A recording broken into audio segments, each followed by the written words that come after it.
To buy it are talking about parking their debt for a while. In other words, they don't think they're going to be able to pass it on to anybody else, which is generally how these things work. I read one very clever thread. There's a great online magazine called The Verge, which is worth reading for some of the coverage, but I read another thread by a fellow that used to run Reddit, who was explaining that the attitude to free speech of these tech... Should I pay for a blue tick on Twitter? 03456060973. But the real question is, looking at it, knowing what you know, and you possibly understand more about these issues than I do, has he made an almighty mistake? Has Elon Musk dropped the mother of all clangers? I think he has. I mean, I watch what he says about stuff, and I think he's making it up as he's going along. At one point, he said he was going to charge $20, didn't he? And Stephen King replied. Stephen King, guys, you see what I mean about blue? So Stephen King replies and goes, well, I'm out of here. And Stephen King, to use the language of the zeitgeist, he knows quite a lot about content creation. Stephen King, he is an enormously prolific and creative author. Hollywood, TV shows, obviously books, all the rest of it.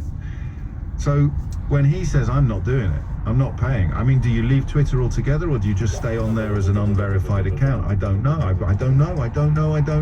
The point is, I don't think Elon Musk knows either. And given that he's got a reputation for being a genius, that makes this situation all the more surprising. So, 03456060973 is the number you need. If you want to talk about blue ticks, or more pertinently, my own blue tick, you can, but I grant you it's a slightly...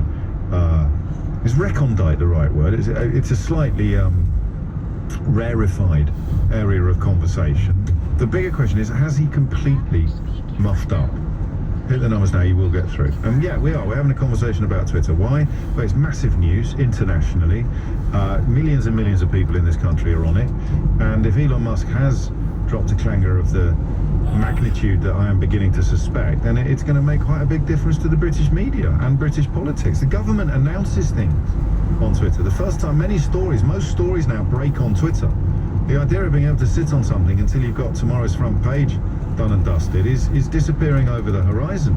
Stories break on Twitter. Stories start on Twitter. An ill-advised tweet from a major celebrity will be massive news.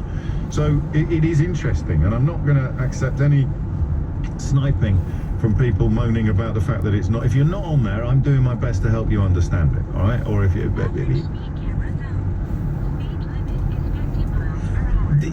The gambling review has been promised for a long time from government. Where are we in the grand scheme of things with that at the moment? Well, you were mentioning phones there. I mean, our gambling laws were drawn up in 2005, before the first iPhone came to market. So they're they're really outdated. And at the moment, people can gamble 24 hours a day on their phones, but our gambling laws are not sufficient. So they promised a review in 2019 of the gambling laws in the Tory manifesto, and here we are in 2022. That review is still not being completed. We're still waiting for the outcome, but we're hopeful that it's going to be coming soon. That the new gambling minister said it's going to be coming imminently in the coming weeks. And what we want to see in that is a change to some of the gambling rules, such as around advertising, around how things like treatment, education and research are funded. Currently they're funded by the gambling industry itself. So we're hoping that those laws will come in and actually change the gambling landscape. It is the ease of access, I think, which is actually quite disturbing. Back in the day, back before technology, Nick, it was the bookies, and that was the only place that you could go and gamble, really, apart from casinos and places like that, or go down the arcades and play the fruity or whatever. But these days, with a mobile phone, I have got my phone here. I could put on a bet within 10 minutes and pretty much no limit as to what I could spend either. Yeah, that's right. You can gamble anywhere, whether it's on your phone, but also there's sports games happening all around the world where it's not like the olden days we had to go to a bookies or find an arcade to put a bet on or have a gamble. In the moment it's ubiquitous, and this hasn't been helped by the fact that there's also ubiquitous gambling advertising.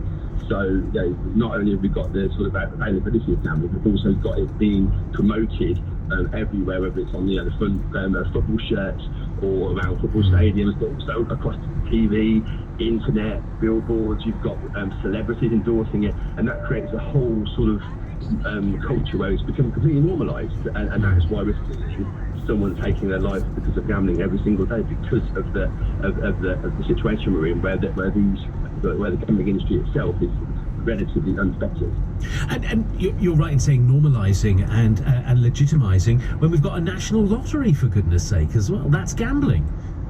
Yeah, and I mean, you've got to put it in perspective. There are scales of harm. If you're putting a bet on once a week on the national lottery, it's unlikely that that's going to be harmful to you. But then on the other end of the scale, if you are betting frequently on sort of online gambling machines, on casino games, online gambling products, these products have addiction, and at this rate it's around 45%. So one in 2 people is at risk of being addicted to them, and so that's the issue. So it's not necessarily that all gambling is necessarily bad or harmful, but there are particular gambling products like online casino games that are much more harmful. Yeah, and obviously we had the plague of the Foberty as well, didn't we? The fixed odd betting terminals as well, which just defies logic, really, quite frankly. If you've got concerns about somebody in your family, because sometimes from talking to people who've had gambling addictions, and I've spoken to people many times over the years on this program about such things, they hid their addiction so well. They didn't tell their families how much debt they were in. They were taking out loans, they were taking out credit cards, they were maxing out those cards very, very quickly indeed. And there was somebody that we used to have on the program on a regular basis. He lost his house and he lost his family because of his gambling addiction. How can we spot them? What are the signs here, Nick? I mean, gambling isn't like other addictions. I mean, unlike drugs or alcohol addiction, you may not notice sort of physical differences. People can be gambling on their phones opposite you on the table, and you won't necessarily notice.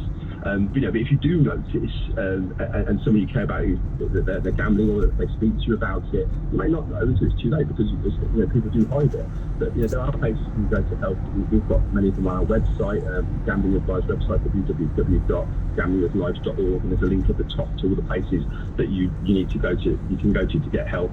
But the ultimate thing is, until things are changed, until our laws are changed, as you mentioned, people do hide gambling addiction, so you can't always spot it. So that's where we focus our effort, in making sure that we have, reducing the advertising, that we make sure there are some sorts of affordability limits put on gambling, to make sure that people can't lose everything, in a short amount of time. As you mentioned, you're getting huge amounts of debt. These sorts of things need to be put in place to make gambling less harmful and less dangerous. So until that happens, we're still going to see the huge amount of debts happening. And one thing about gambling, I mean, you mentioned alcohol and drugs. People with gambling disorder are 15 times more likely to take their lives than people without, and it's actually the rate of suicide is higher than for drugs or alcohol. So it's a very serious addiction, but it's not being taken as seriously because of the normalisation I've talked about, because of the mass advertising, because of the celebrities involved. People don't know it's harmful, especially when they see things. The only messaging they see is like, when the fun stops, stop. Or, take time to think. This is all messaging carefully crafted with the input of the gambling industry to put the focus on the individual rather than themselves, because the actual real cause of the harm is the gambling industry and the huge amount of advertising and the highly addictive products that they're advertising. They're not just advertising these products, everywhere, but also advertising them with free bets, free bonuses. Come in, have a free bet. Yeah. So people who are already addicted find it very hard to stop, because they're constantly bombarded with offers to bet again. It's like someone who was, smoking, was constantly sent cigarettes. It'd be very hard to stop. And that is what the gambling industry does, and because no one's stopping them from doing this. No, absolutely, and they all say, "Oh no, we want to help the problem gambler and what have you." But on the other side of that, it's like you say, they're promoting offers. I put on a bet the other day.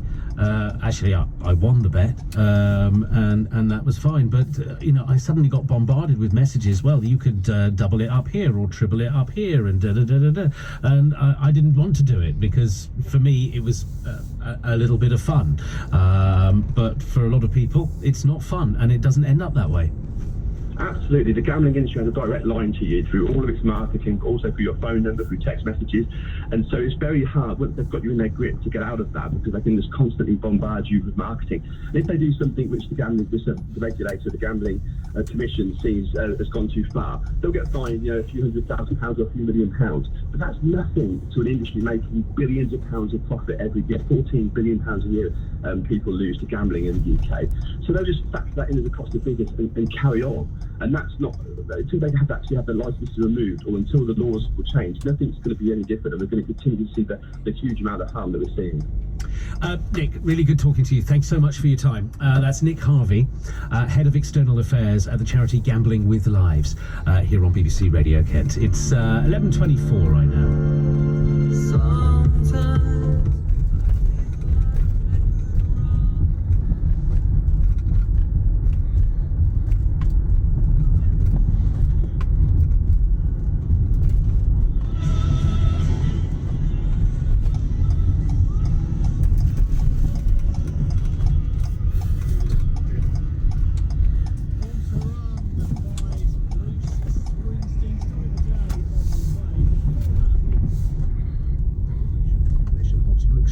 not excusing criminality.